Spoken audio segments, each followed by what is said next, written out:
If you need to improve your verbal ability, which is generally a good thing, then read, write, speak.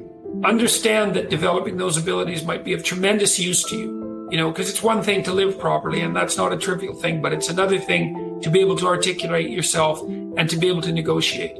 And generally speaking, there's nothing about that that isn't advantageous. If you're going to speak about something, you need to know a lot about it. You need to know 3 or 4 times as much as you're going to speak about at minimum. So first of all, you have to do your background research. You have to have multiple stories at hand that you can use to illustrate your point. And you have to have a point. You have to organize what you're talking about around a problem. So before I go on stage to speak on my tour, I always sit for half an hour, some of which involves usually about 5 minutes of anxiety. And I think, okay, there's a problem I'm trying to address tonight, a central problem or a theme. What is it? It might be courage, it might be responsibility, it might be meaning. I think, and that serves as an organizing principle. So that would be the point. And then basically I organize, say, a dozen stories around that, and I can kind of arrange them in it as a journey.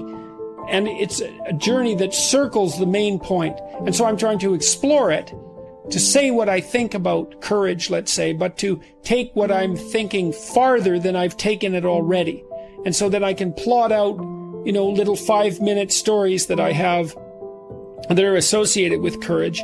And then I can talk to the audience. And I would say, talk about what you know. Use your personal experience, because that's something that you're actually a master of. You can bring in other material, but it has to be tied to the real world through your own experience. Otherwise, it's not real. And the other thing I would say is you're telling stories. So every fact that you relate or every set of facts has to be tied to a story. There has to be a meaningful output, which is something like, why is it important to your life that you know this fact? How is it related to how you're going to conduct yourself moving forward, or how you're going to see the world? So, because that's kind of the essence of meaning. How does this fact change the way you perceive the world or act in the world? That's the meaning of the fact. And facts without meaning are dull. So you need to know that. You need to tell the truth. That's for sure. For me, my talks they're an attempt to explore a set of ideas in the most truthful way that I can manage. And that's also an adventure, because letting yourself speak freely about a topic, you don't always know where it's going to go. And so, but that also hooks in the audience, because they're along for the ride, right? The talk should be a process of exploration, like a journey that you're taking the audience along on. Doesn't hurt to read. Really doesn't hurt to write. A little bit of writing every day clarifies your thinking. It's a hard thing to do, and it's an unlikely thing. Most people won't do it, but you read, you think, you write. The reason you write is because writing forces you to articulate your thoughts. It organizes your brain around whatever it is that you're writing about. And one of the easiest ways to write, there isn't any real easy way, but one of the easiest ways to write is to write down a problem. It's like, well, what problem is bothering me?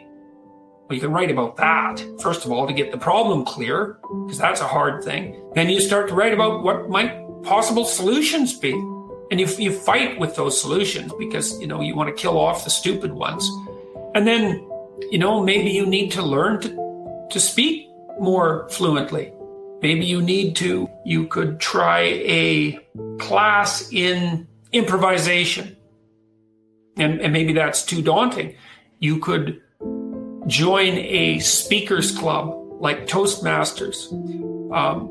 You could try talking more at dinner parties a little bit more once you formulate your thoughts. You have to be willing to be somewhat of a bumbling fool to begin with, right?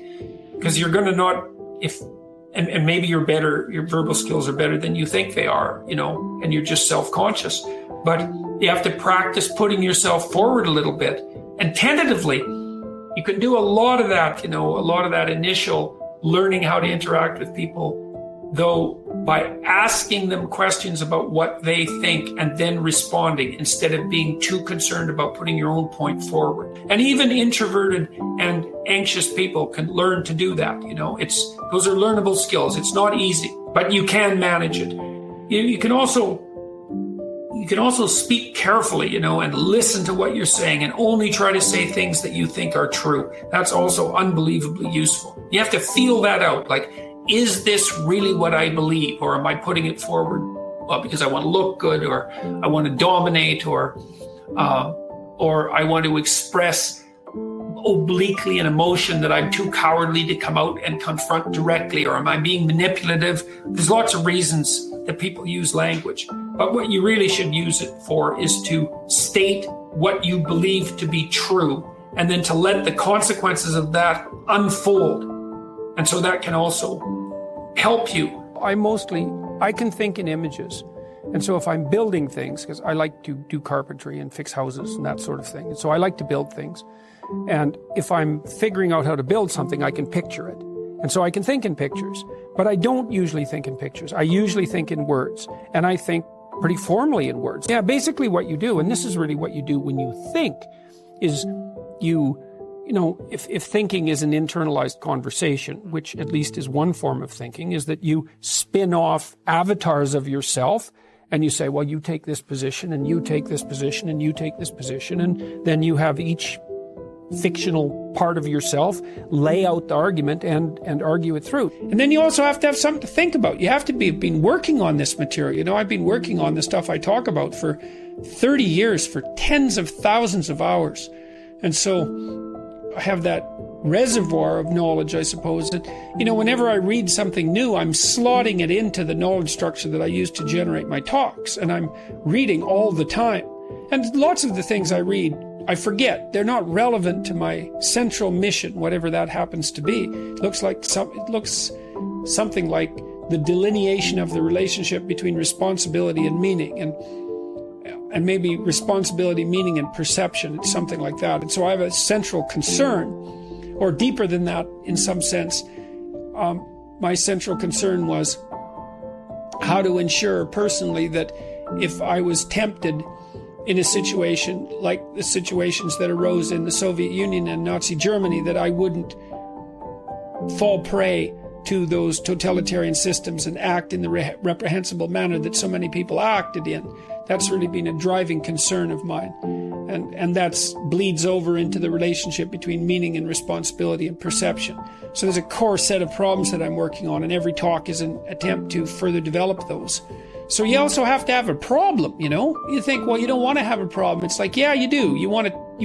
You've got problems anyways.